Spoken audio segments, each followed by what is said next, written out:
स्वागत है आपका श्रीमद् भगवत गीता की एक नई श्रृंखला में।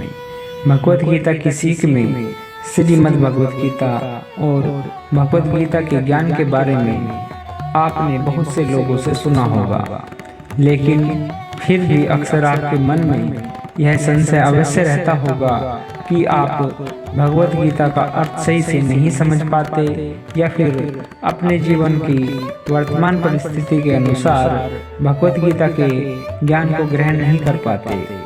अपने रोजमर्रा के जीवन में इसका उपयोग नहीं कर पाते। इसलिए मैं आशीष किशोरीदास इस किशोरीदास बरसाना चैनल पर अब आपके समक्ष प्रस्तुत कर रहा हूँ श्रीमद् भगवत गीता की एक बहुत ही सरल व्याख्या।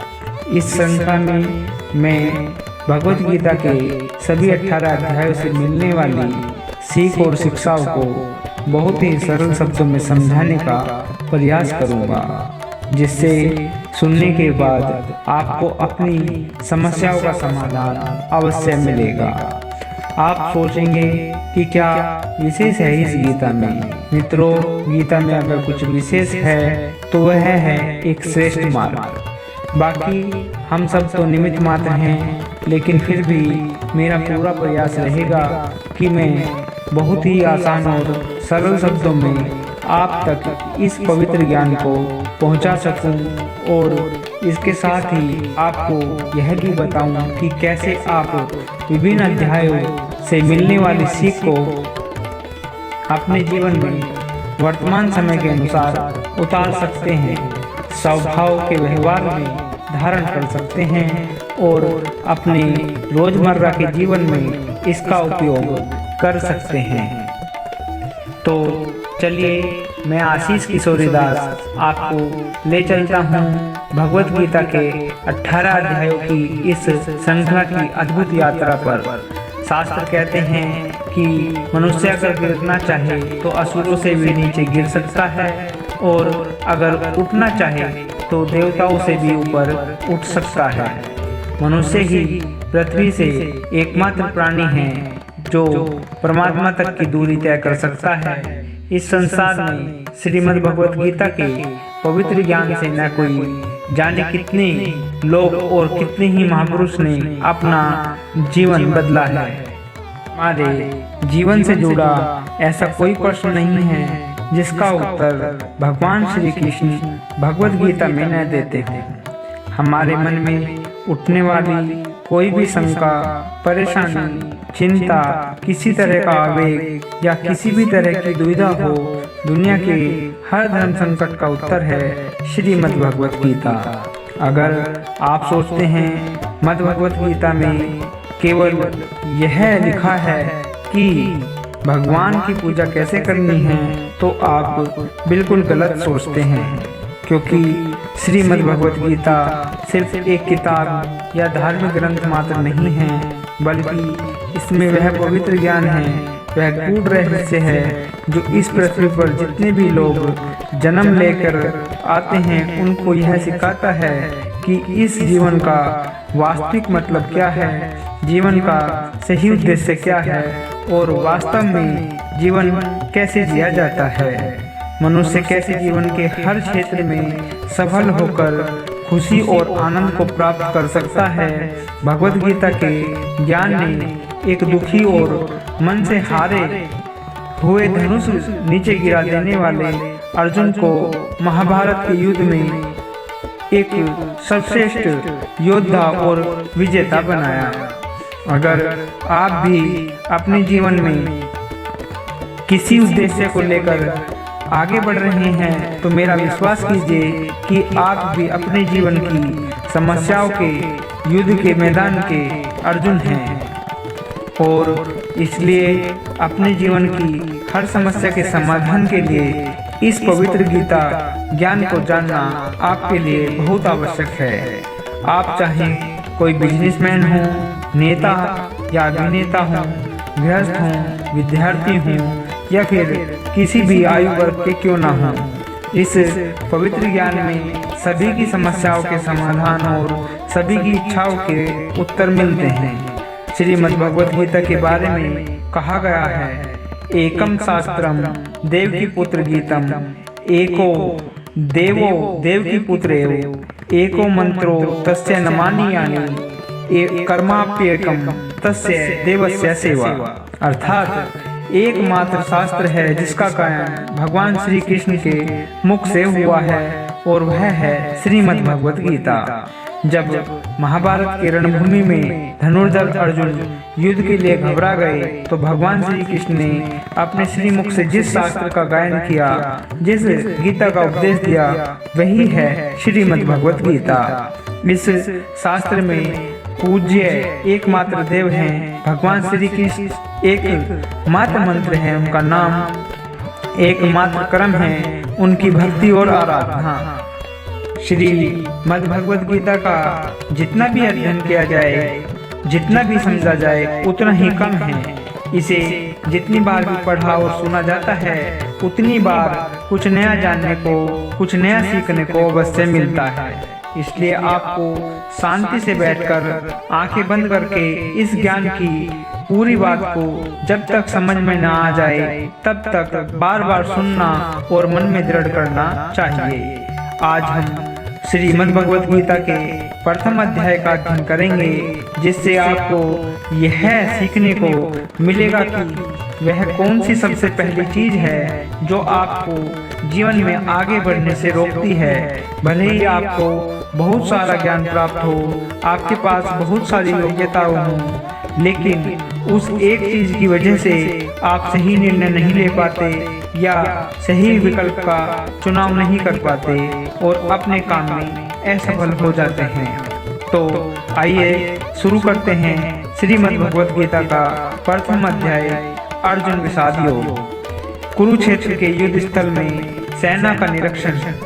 साथियों, किसी भी ज्ञान की शुरुआत उत्सुकता से होती है, उसी तरह श्रीमद् भगवत गीता की शुरुआत धृतराष्ट्र और संजय के संवाद से होती है। धृतराष्ट्र जो अज्ञानता के प्रतीक हैं, जन्म से ही अंधे थे, उन्हें संसार का सत्य मालूम था कि परमात्मा ही एकमात्र सत्य है, लेकिन पुत्र मोह में अंधे होकर जीवन जीते रहे।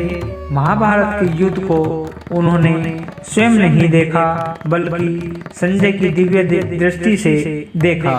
संजय को दिव्य दृष्टि प्राप्त थी, वह युद्ध से दूर होते हुए भी सब देख सकते थे और जैसा देखते रहते थे वैसा ही धृतराष्ट्र को सुनाते रहते थे, कुछ अपना नहीं जोड़ रहे थे। ठीक वैसे ही जैसे हम किसी खेल का सीधा प्रसारण सुनते हैं, उसी कारण हमें श्रीमद् भगवत सुनने का अवसर मिला है। श्रीमद् भगवत गीता के प्रथम अध्याय के प्रथम श्लोक में धृतराष्ट्र कहते हैं, हे संजय, धर्मभूमि कुरुक्षेत्र में युद्ध की इच्छा से एकजुट हुए मेरे और पांडु के पुत्रों ने क्या किया। धृतराष्ट्र अज्ञानता का प्रतीक है और संजय संयम व धैर्य का। अज्ञान का मन में भीतर है, वही धृतराष्ट्र है, और जो संयमित दृष्टि है वही संजय है। जब तक पुत्र दुर्योधन जीवित रहेगा, धृतराष्ट्र की दृष्टि विकार और कामनाओं पर ही रहेगी। उन्हें पता था कि वे धर्म के पक्ष में नहीं हैं, क्योंकि धर्म तो वहीं था जहाँ श्री कृष्ण थे। पुत्र मोह में उन्होंने शांति की जगह युद्ध को चुना। जब हम भी जीवन में कुछ गलत करते हैं तो भीतर से जानते हैं कि इसका परिणाम अच्छा नहीं होगा। यही स्थिति धृतराष्ट्र की थी। संजय युद्ध का दृश्य बताते हुए कहते हैं कि दुर्योधन ने पांडवों की सेना का व्यूह देखकर द्रोणाचार्य के पास जाकर कहा, हे आचार्य, देखिए पांडु पुत्रों की बड़ी सेना जिसे आपके बुद्धिमान शिष्य द्रुपद पुत्र ने सजाया है। यहाँ से शिक्षा मिलती है कि चाहे शत्रु हो या कोई समस्या, हमें उसके हर अंग और हर पहलू को जानना चाहिए। साथ ही अपनी शक्ति और विकल्पों का भी भान होना चाहिए। इसके बाद शंखनाद का वर्णन आता है। दोनों ओर से महारथियों ने शंख बजाए। पांडवों की ओर से श्री कृष्ण ने पंचजन्य नामक, अर्जुन ने देवदत्त नामक और भीम ने पौंडक नामक भयंकर शंख बजाया।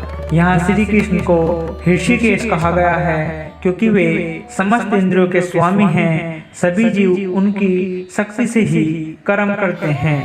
फिर युद्ध भूमि में अर्जुन अपने रथ को दोनों सेनाओं के बीच ले जाने को कहते हैं।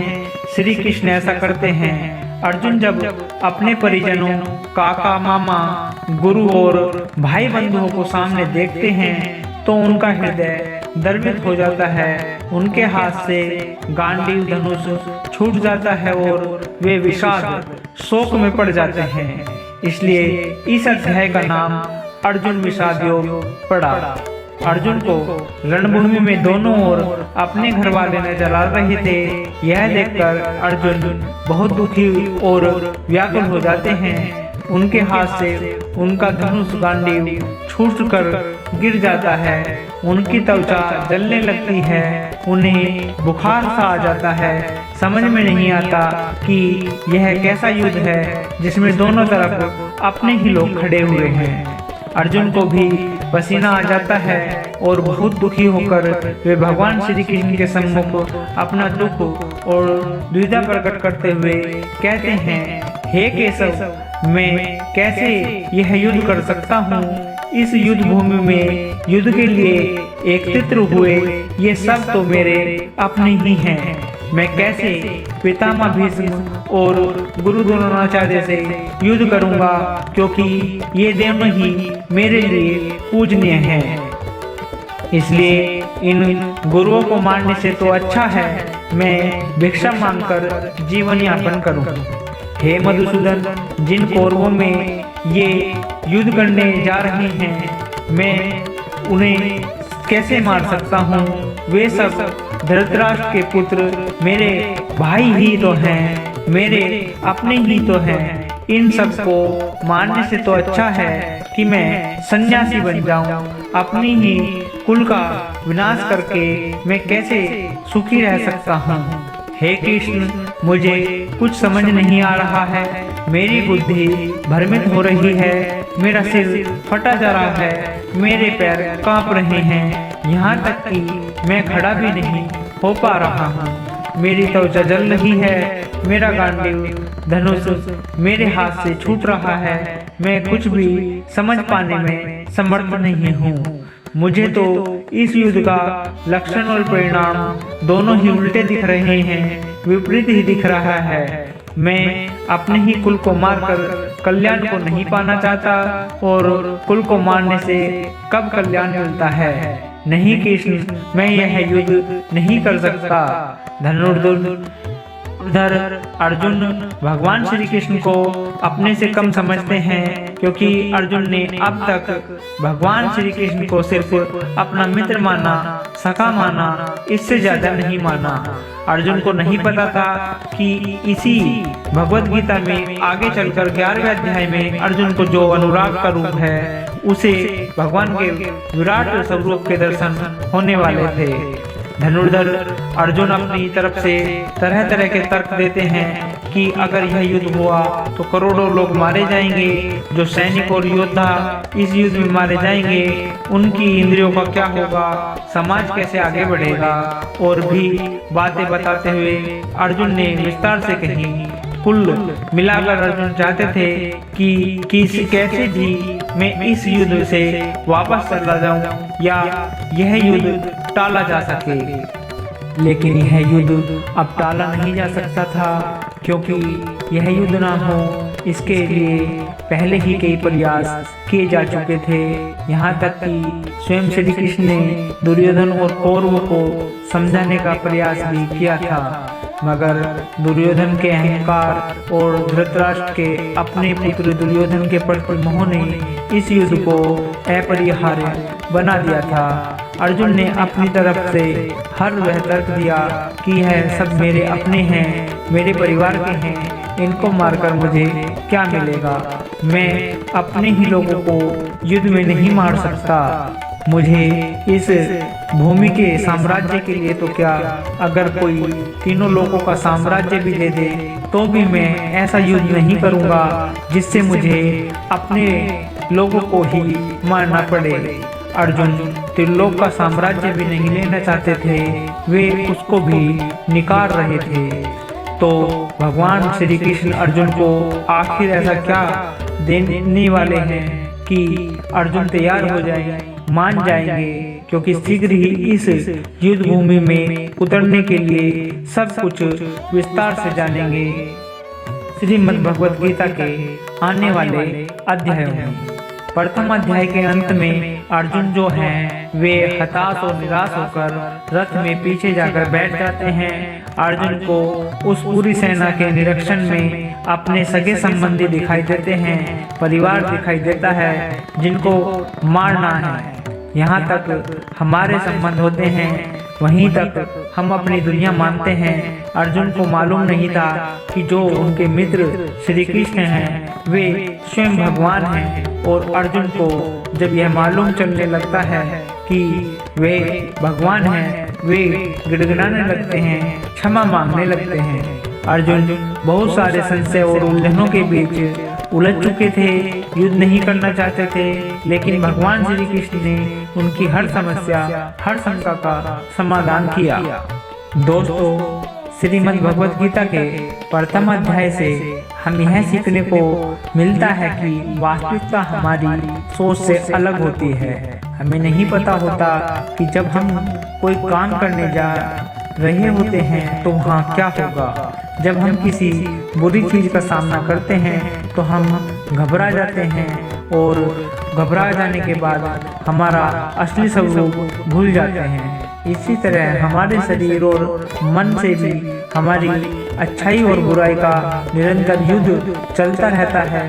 धर्म क्षेत्र और कुरुक्षेत्र दोनों हमारे भीतर उपस्थित होते हैं, जिनके कारण हमारे मन में भी अर्जुन की भांति तरह तरह के संशय, तरह तरह के प्रश्न उत्पन्न होते रहते हैं। इन संशय से उबरने के लिए श्रीमद् भगवत गीता के माध्यम से, ज्ञान से भगवान श्री कृष्ण की शरण में जाने का मौका मिलता है। इस प्रकार आप जो पाप हैं, जो बुरे कर्म हैं, उन्हें पीछे छोड़ने लगते हैं तथा पुण्य के साथ, अच्छे कर्मों के साथ आगे बढ़ने लगते हैं, और अपने ही क्षेत्र को, जो अपना शरीर है, अपना मन है, उसे धर्म क्षेत्र बना लेते हैं। लेकिन अगर आप विकारों के साथ, बुराइयों के साथ चलते हैं, काम, क्रोध, लोभ, मोह के साथ चलते हैं, तो आप अपने शरीर और मन को कुरुक्षेत्र बना लेते हैं। भले ही अर्जुन युद्ध कला में निपुण थे, सर्वश्रेष्ठ थे, और भले ही वे युद्ध करने के लिए मैदान में धनुष उठाकर चले आए थे, लेकिन युद्ध सिर्फ अस्त्र शस्त्र चलाना जानने से नहीं होता, उसके लिए धैर्य और निश्चय भी चाहिए होता है, अपनी भावनाओं पर निरंतर चाहिए होता है। मैदान में आकर अर्जुन को अपने निश्चय या कर्तव्य से ज्यादा अपने संबंधी और गुरुओं से मोह हो गया, और फिर वे दुखी हो गए। वे युद्ध करने का निर्णय नहीं ले पाए। इससे यह सीखने को मिलता है कि जीवन में हमें हमारा कर्म करने से सबसे पहले रोकने वाला अगर कोई होता है तो वह हमारा मोह, लगाव या अपनापन होता है। जैसे कि आप सुबह जल्दी उठ तो सकते हैं, अपने शरीर और मन को स्वस्थ रखने के लिए व्यायाम या योग, प्राणायाम कर सकते हैं, लेकिन आपको अपनी नींद और आलस्य से मोह होता है। आप अपने लक्ष्य को प्राप्त करने के लिए कठोर परिश्रम तो कर सकते हैं, लेकिन आपको अपने आराम से लगाव होता है।